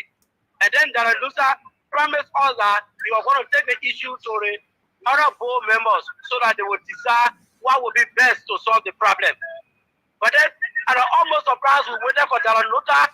We did not hear from him, and then he did not convene any board meeting. So we threatened to have another protest. And then he came along. He came to have another meeting on June 2nd. He came along with the Minister of State, Honorable Gracie. Over there were in that meeting. We reiterated our vote of no confidence in the presence of Madam Glasgow and her deputies. In the presence, we said it again, and up to then, nothing came about. Recently, before 2 weeks ago, we had a meeting with Daranuta again. He alone. He told us that he does not have any power to remove Madam Glasgow. We told him to take our case to the president. He has not taken our case to the president. We told him to convene a board meeting. He has not convened a board meeting. Can you imagine? The president established the board NAFA 17 months ago. That the Nuta had not convened a single board meeting. So do you think that the Nuta is conniving with Madam Emma Glasgow? Whatever he's doing, or is condoning her alleged, malfeasances at NAFA? Whatever he's doing, he knows I best. But I know he's working along with the Minister of State to enforce Emma Glasgow on us here. Okay. The Luther and the Minister of State, Mr. Crispy, they are working along to enforce Emma Glasgow on us here at NAFA. But we are resolved. This is why we have come out today to announce, so that the presidency will know that we are affected at NAFA, that a prompt action is needed. If not, there will be no work being done at NAFA. NAFA will be malfunctional for now until Madam Glasgow is relieved of her post. Right now, we are having a go-slow beginning today until Madam Glasgow is removed. Okay, thank you. Thank you very much. Thank you so much. Thank you. All right. So, is Isaac Jones, the Secretary General of the Workers Union of the National Fisheries and Aquaculture Authority, NAFA. So they are protesting, demanding the removal of Madam Emma Glasgow as director of NAFA. So according to her, she's been involved in so many malpractices, illegal dismissals, corruption, and the rest of them. So they've staged a protest at the edifice of NAFA this morning. All of the workers, according to him, and they are currently under the ring, ensuring that the president's attention is drawn to their plight for Madam Emma Glasgow to be removed and replaced. Chokon. This is not the first time, neither the second time that workers at the National Fisheries and Aquaculture Authority have come out to protest against Madam Glasgow. Aside from that, the protestation began to amplify in the 6 months of President Joseph Boakai. That's why I particularly asked the question why you decided to amplify your protestation against Madam Glasgow. In the last 6 years, she was serving there. You did not take any of those actions, but he answered and said that Madam Glasgow allegedly denied them of having the workers united at the institution. Now, there are several things to be taken in consideration. Number one is this is a new administration, and several people are out there to grab jobs from this administration. Several people are out there that they may want that position. You can't rule that out because the campaign or the last election period, the campaign for the president, they went to school too. They were here and there. So they need job to serve in that position. and you can rule that out that there's no other Unity Party persons that want that job. No, absolutely not. There are Unity Party people who will want to serve in that position. So, Joko, you really think this is all about, you know, this is where I'm coming. This is a partisan or not being a Unity partisan or being a CDC partisan who's working in a Unity Party government. No, this is where I'm coming.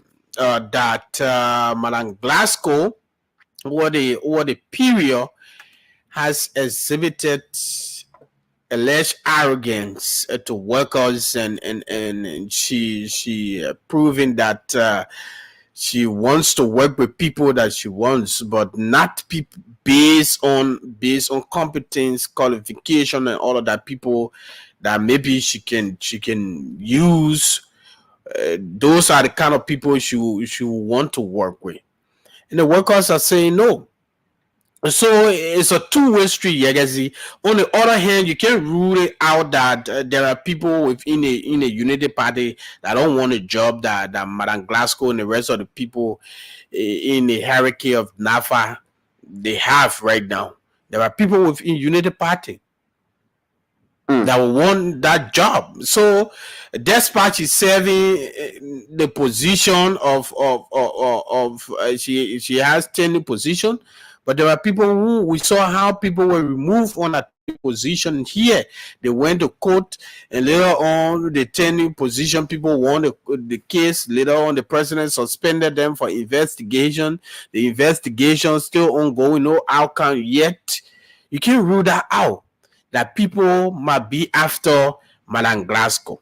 Okay. But aside from that, Madam Glasgow, there have been series of reports. Somebody would say, where there is smoke, there is fire. There have been series of reports, the way, the form and manner in which Madam Glasgow has been running that place. Aside from her work that she's doing, that it's all over, people say, yeah, you know, Madam Glasgow brought life to the fishery authority and the fishery industry of the country, but she has some bad working relationship with the people there. Okay. So I think the president has to intervene, and an investigation needs to be done. Okay. All right. Okay, so folks, that's it. You are listening to the Today Show, your most preferred breakfast program. My name is Yekezi Zobe. I'm here alongside my colleague, Chokon Farmer. Dennis isn't faring well, so she wasn't able to be here. But quickly before we go to the land, Chokon, there's one thing I want to talk about, and it's relative to this same-sex marriage issue within the Ganta United Methodist Church. In fact, the Methodist Church of Liberia. You know, this is something that has been talked about over the time now. Internationally, the Methodist Church has lifted the ban on same-sex marriage. So in many countries, except for some African countries, you know, that based on tradition, they wouldn't be able to tolerate such act. But in many Western countries where you have Methodist churches, same-sex marriage is going to be legal there. They're going to, the pastors, the priests are going to, you know, be allowed to wed same-sex couple. Yes, yeah, but I've been following that. Yeah, but in Liberia, the case is different. Even though internationally it's been accepted, but in Liberia, of course, the congregants, the members of the church are saying no because of our African tradition, because of our existence. You know, we cannot accept that. And of course, I do support that. I'm a Catholic. All right. So if similar thing is brought in the Catholic Church of Liberia, of course, we all stand there to oppose to it. But what I want to say is that the United Methodist Church members should not be panicked, because the first thing is for same-sex marriage to go on within the Methodist Church in Liberia, the first thing is that the law has to call for it, the law of the country. Okay? So the law of the country has to permit same-sex marriage or sexual activities with same sex. The law of the country has to call for it, but the law of Liberia doesn't call for that. So even if the Methodist Church in Liberia decides to say, hey, let's carry out or let's go ahead, let's accommodate same-sex couple in our church, let's wear them, that is going to be illegal. If done, they can be, prosecuted for that. They can be sued for that, and they can be prosecuted. And if found guilty, there's a law. So, according to sections 14.74 and section 14.79 of Liberia's Penal Code of 1978, it defines consensual same-sex sexual activity as voluntary sodomy, categorizing it as a first-degree misdemeanor. And this offense is punishable by a prison sentence of up to 1 year, a fine of up to 1,000 Liberian dollars or both. And the law is used to, to persecute lesbians and gay men. So firstly, the law of the country has to cooperate. You can have same-sex marriage in Liberia, in a Methodist church or in any other church, when the law of the country does not call for same-sex marriage. So you, the church, now you will be going against the laws of the country. So there's no need for members of the United Methodist Church to be panicked. I think the only time they should be panicked is when our government is trying to amend the same-sex law in this country to allow for same-sex couple to get wedded in a church, or to allow for same-sex activities to be carried out in Liberia. I think that's when we should all be panicking. Now, not only you all be panicking, all of us, Liberians, based on our orientation, based on our existence, we will all panic. But for the fact that same-sex is now legal in Liberia, the Methodist Church cannot carry out same-sex marriage in Liberia, because the Methodist Church in Liberia, they are in Liberia, they are in the territorial limit of Liberia. So how can they carry out a wed same-sex couple when the law of Liberia says otherwise?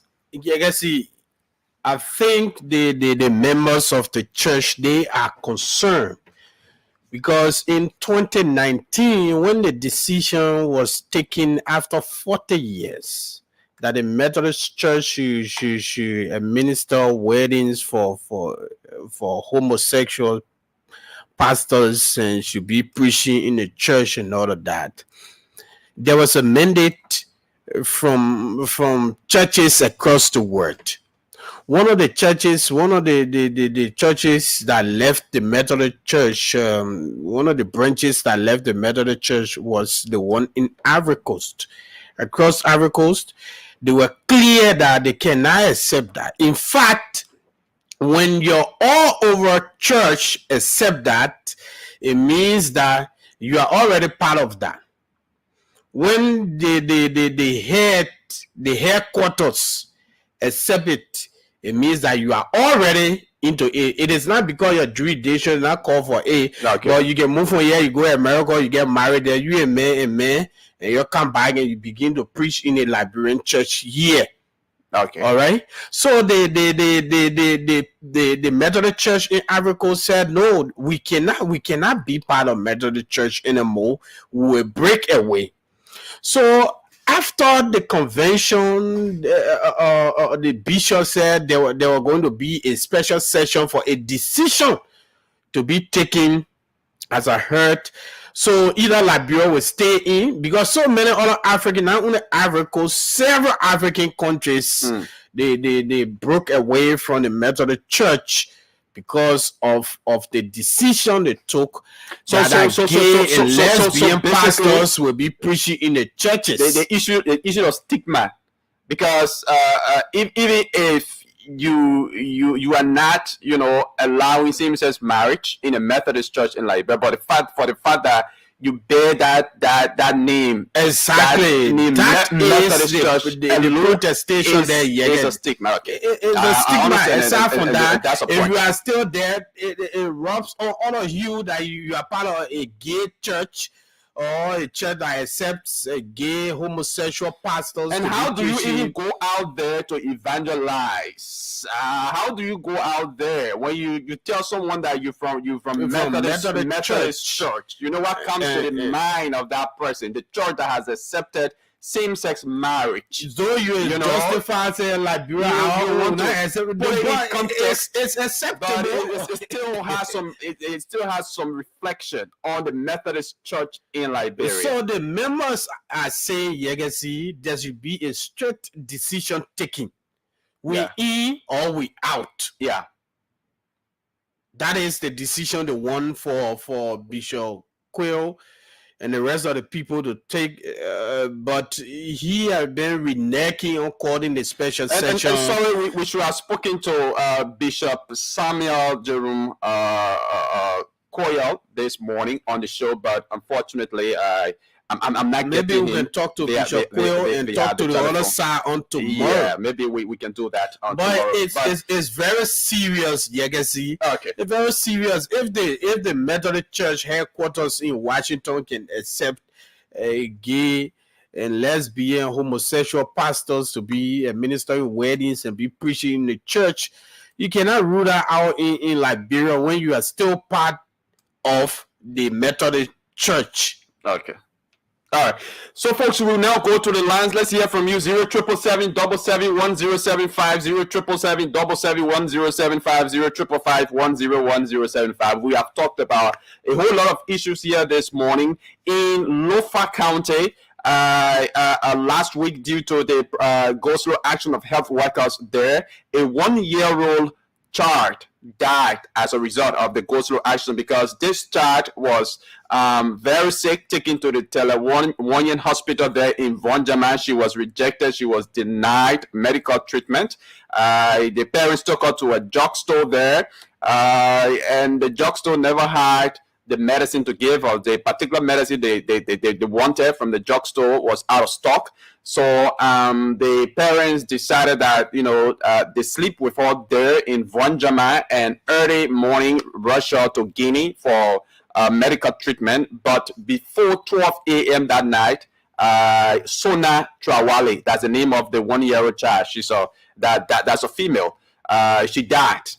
Okay, we talked about that. We talked about the issue of chasing out the Methodist bishop in Gampa City, Nimba County. We talked about the reopening of the university, the resumption of classes at the University of Liberia. And lastly, we talked about the protest there at NAFA. Call us on 077771075, 077771075, 055510175. And don't forget to play the Spoon 1075 Mega Data Cash Splash is a radio entertainment game or a raffle draw, and it draws up to 40 winners on the show. Today, 40 winners will be walking away with 4,000, not 2,000. 4,000 winners will be walking away with. So all you need to do is to dial the plain code *799#, *799#, select number 3 for Spoon FM, and you choose how to pay the playing fee, which is 70 cents US or 100 LD. Okay, you play with 100 LD or 70 cents US to win 4,000 Liberian dollars this morning on the show. So just follow the instruction. Dial the playing code *799#, select number 3 for Spoon FM. Choose how to pay the playing fee using your mobile money account, both LD or USD. That is if you have credits on them or money on them. If you don't have money on them, you can still go and buy the scratch card outside, activate it on your SIM card, and you play through your airtime. But you must have a mobile money account to play the game. Okay, so you can play through your airtime and you automatically get into the draw and you stand a chance to win 2,500 Liberian dollars. Let's go to the line to talk to our first caller here this morning. Good morning, your name and where you join us from? Good morning. Toronto calling from the rehab. Okay, let's hear you, sir. Okay, Chief. Thank you for welcoming me. What I want to know about the bishop, the how you call them, the gay bishops. What are they preaching?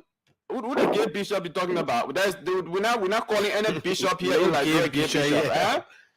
No. I said what I want to know is about the bishops. The bishops, or the pastor, the gay pastor. Why are they preaching in the churches? It is a society that they want to take over the world, or they are trying to preach the gospel of Christ. Which one are they doing? Because the other part is very far away from the will of God. And that can never ever happen in this country in Jesus' name. Okay. So it means your question is not even for this country, it's not even for us here, it's for people who are practicing that in their country. Thanks for calling. Let's talk to another person. Good morning, your name and where you join us from. Yeah, good morning, Brother Gazi, and your host. Good morning, let's hear you. I do join from my 24 residents. Let's hear you. Yes, I'm concerned how I've been tuned to the issue of the NAFA. Okay. Yeah. And the issue of NAFA and the directors, I would say, Honorable Casco, have been an issue over the past. One of my brother work at NAFA. But the issue has been that just part today or little bit at NAFA, but transforming NAFA to another level. But it has been so highly political in the past, wherein she normally paid generally to just boost or move out of town. And those issues where the guy is saying that I just communicated with my brother while the show was going on. He said it is true that she stopped them for organizing a union over the past. At that time, the CDC-led government at time where she part of have been the one in position. So there have been something in that building that they bound this guy from having an organization which is the worker union. And for that reason, I have been shocked and been sitting on the side until United Party government, in which the president or whosoever in the government, the new government administration was talking about taking some and government officials from the position of the position she's serving. That's how she came out to cajole the worker to say, okay, you can have a union, but in order to protect me. That's how the story went about. I called my friend and brother who worked there. That's how they organized this thing.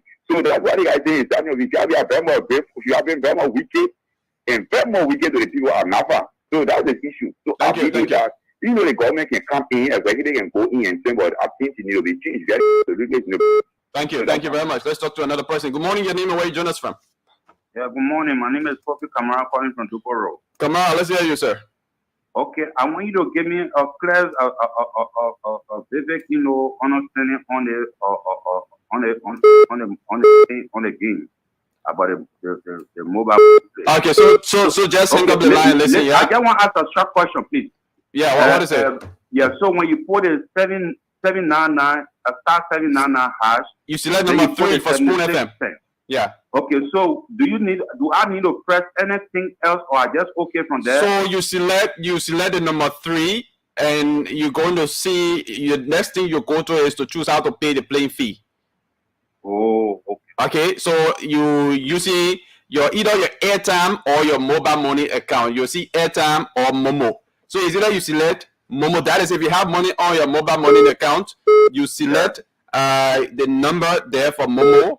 Or if you don't have money on your mobile money account, you have money on your airtime. That is when you buy the scratch card, you activate it on your phone and you want play through your airtime. Then you can select the airtime and you play from there.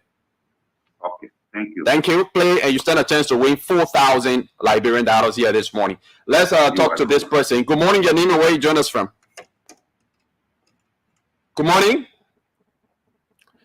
Okay, the numbers are 077771075, 077771075, 05551011075. Good morning, your name and where you join us from. Let's hear you. My name is Reverend T. Washington Chako. I call from the Nimba Bill. Okay, let's hear you quickly, Reverend. The first thing, our culture in Africa call for heteros. Our culture call for what? Heterosexual means opposite sex. Okay. Then along Our culture calls for opposite sex. Okay, yeah, go ahead. Yeah. I'm speaking from a psychology standpoint. Yeah. You have heterosexual, you have bisexual, you have autosexual, you have homosexual. Okay? Unless you analyze it, reaching the issue of the Constitution, you are 100% correct. Our Constitution calls for heterosexual relationship, not homosexual. I like the way you made the analysis. Then your code also raised an issue of morality, the stigma it has on the church. Even if Liberia would say they will not be part, but it has a negative. Hello, your line is breaking up. Okay, I said it has negative reflection on the church. Okay. If the church in America, where they have the headquarters, have condoned such, it has negative reflection on the church. So it embarrassed the church in Liberia. Secondly, the issue in the country, I want to suggest you contact the medical officers are there. Because as it was broadcast that some of them died because of go slow. You can contact the medical officer there and we hear from him. Because why it is true that they were on go slow. Oh, your line is breaking up. I don't know what's wrong. You want to call us back? Let's talk to another person. Good morning, your name and where you join us from. Good morning. Good morning, are you there? Okay, no time to waste. Yeah, let's hear you. Yeah, thank you very much. This morning, and I'm very, very touched and embarrassed. Anyway, my name is Jonathan to calling from District 6. Okay, let's hear you, Jonathan. Yeah, thank you very much. The issues that really bother me is the issue on the body of Christ. The method of bishops, the issue of boldness that the Bible talks about, that Jesus talked about, the method of bishops that are left for here is not safe. Every man of God who is saved will not be contrary to the word of God. Are you saying the bishop is not safe? When you say he's not safe, what do you mean? What you mean is it that his life is at risk due to the recent protest action against him in Nimba? Is that what you're saying? No. What are you saying then? For him to have gone to the United States and attend the Methodist conference is very decide to accept something that is not biblical. Everybody would say negative. Everybody would say. So you mean his soul is not saved? That's what you mean? The Bible says, choose ye the whom to serve. But for me and my Lord and my church, that is the body of Christ, and my church will serve the Lord. There's anything in the Bible that talks about gay right, that talks about gay marriage, that a general bishop is not going to need to be changed from the Methodist Church in Liberia. For me to be expelled from the Methodist Church because he's not serving the body of Christ. He is holding by the pattern of this word. And the pattern of the anybody who follow the pattern of this word. Okay. Here is your portion. Thank you. Thank you, Jonathan. Thank you very much. And so we want to be clear. We have not said, or we are not saying that the bishop of the Methodist Church here in Liberia, Bishop Queer, has accepted a same-sex marriage in the Methodist Church in Liberia. That's not what we are saying. He has not. Okay? The folks, the members of the church recently in Ghana, they were only prevailing on him to give his position about, what has been accepted internationally within the Methodist Church. Okay? But he has not said he does support. And I watched a video for him where he said he clearly stated that he doesn't support same-sex marriage. It's against the culture of Liberia. So the people there, in America and other Western countries can go ahead. Methodists in other Western countries can go ahead to practice that. But for here in Liberia, we're not going to do that. Okay? So let's take more calls. We have a limited time now to go. 0777-771-1075, 0777-771-1075, 0555-101075 are the numbers to put it through. And we have a few more minutes to go with the radio game. Played by dialing the code *799#. Select number 3 for Spoon FM. Once you dial *799#, you're going to see a list of radio stations.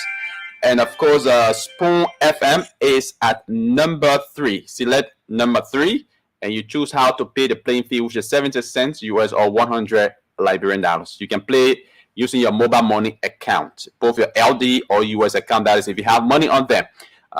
Better say you play using your airtime. That is, you buy the scratch card, you activate it on your non-star sale SIM card, and you select airtime to play through. And once you do that, you automatically enter the draw, and you stand a chance to win $4,000 this morning just from playing with 70 cents or 100 Liberian dollars. So we have a few more minutes to go. So keep on playing the radio entertainment game. The more you play, the more your chances are to win, because it's a raffle draw.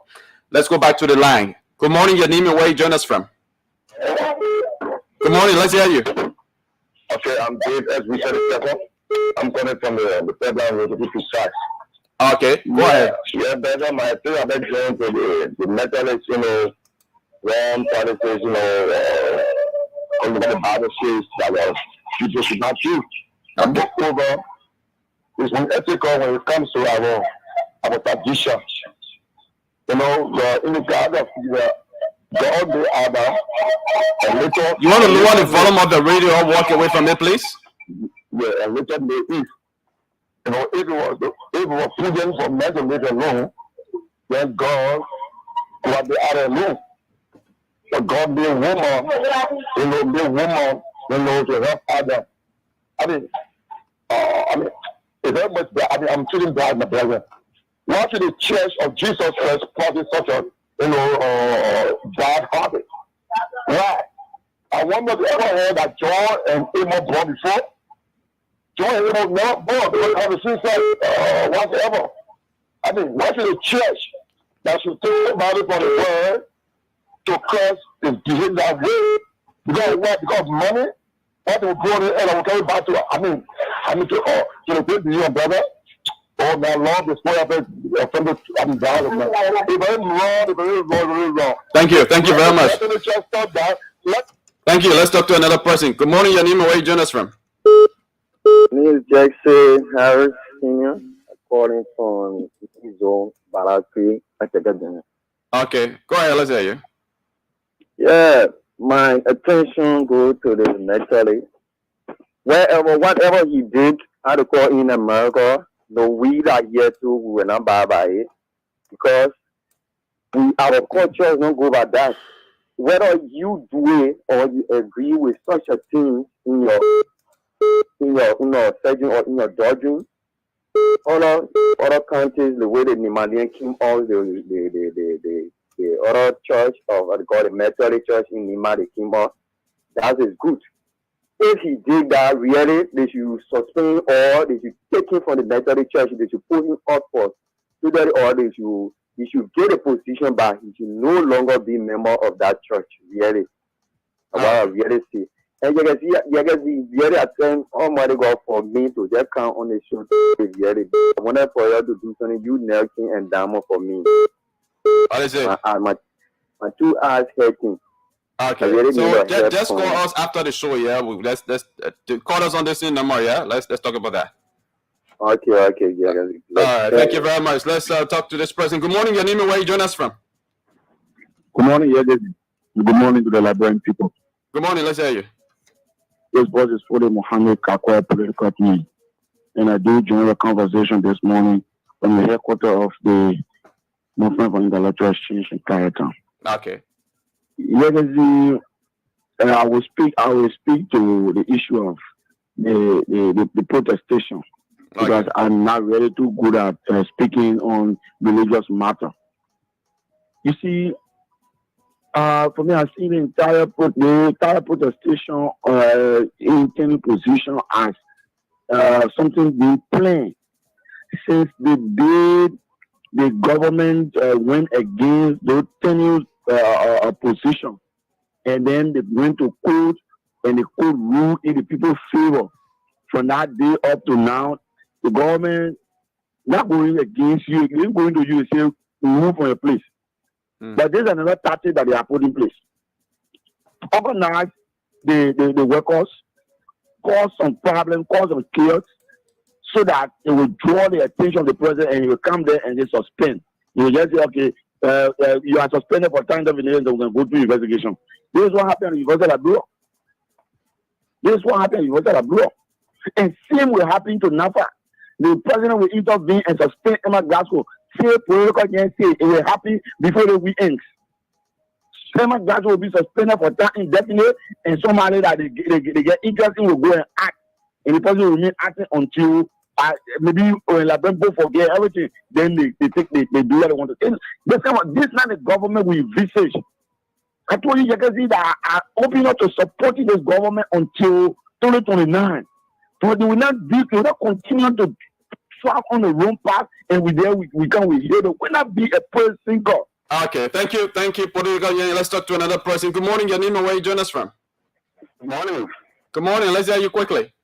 Yes, my name is Robin. I am the church in Liberia. You are what? The overseer of the Christ Reverend Church in Liberia. Okay, let's hear you, sir, quickly. Thank you, Nick, and your colleagues, for such a wonderful topic this morning. You discuss many topics. There is this one I want to talk about, the work that has to do with the gay marriage, lesbian marriage, and all of that.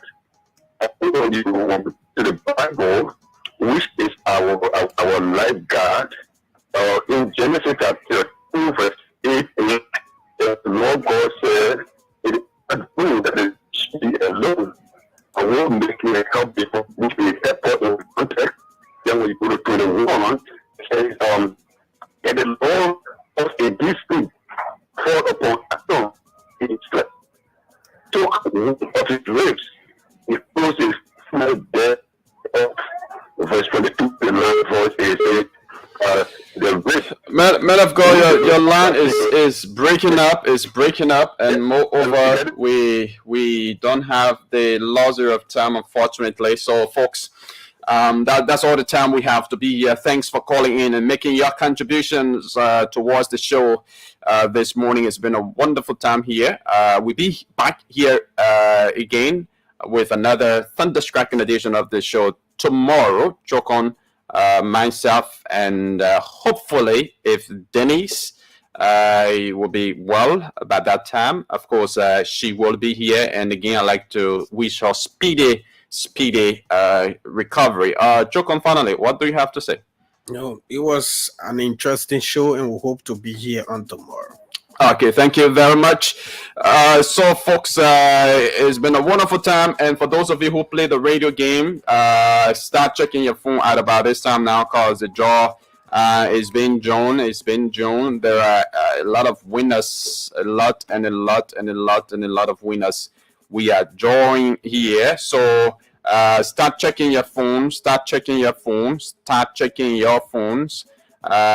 Yeah. Okay. So I'm done with the draw. So 40 persons this morning walking away with 4,000. I've just been told by my producer that some people will walk away with 2,500 as usual, while some will walk away with 4,000. So congratulations to all of you. Let's try to call one or two persons just before we leave the show this morning. One or two of the winners to tell us, how much they won. Okay, Let's see whether we can talk to this person. This person is one of our winners. Hope he or she. Okay. Good morning. Good morning, sir. Your name and where you join us from? You live on Spawn. Okay, I'm Fubi Sano calling from Disney. Okay, Fubi, you play the radio game, right? Yes, sir. Have you seen message on your phone? Yes, sir. From radio game. Yes, sir. And how much you say you won? 2,500. Okay, 2,500. Fubi, congratulations. You're welcome. Okay. So for Fubi, you won 2,500. Others are going to win 4,000 Liberian dollars. We don't have the luxury of time to call a lot of people. It's already 1 minute on the flip side of 10 o'clock. Coming up next is news summary from our news and current affairs department. Again, my name is Yekezi Zobel. Chokon Flama has been here. Hopefully we'll be back here again with Dennis Nipson. Bye-bye.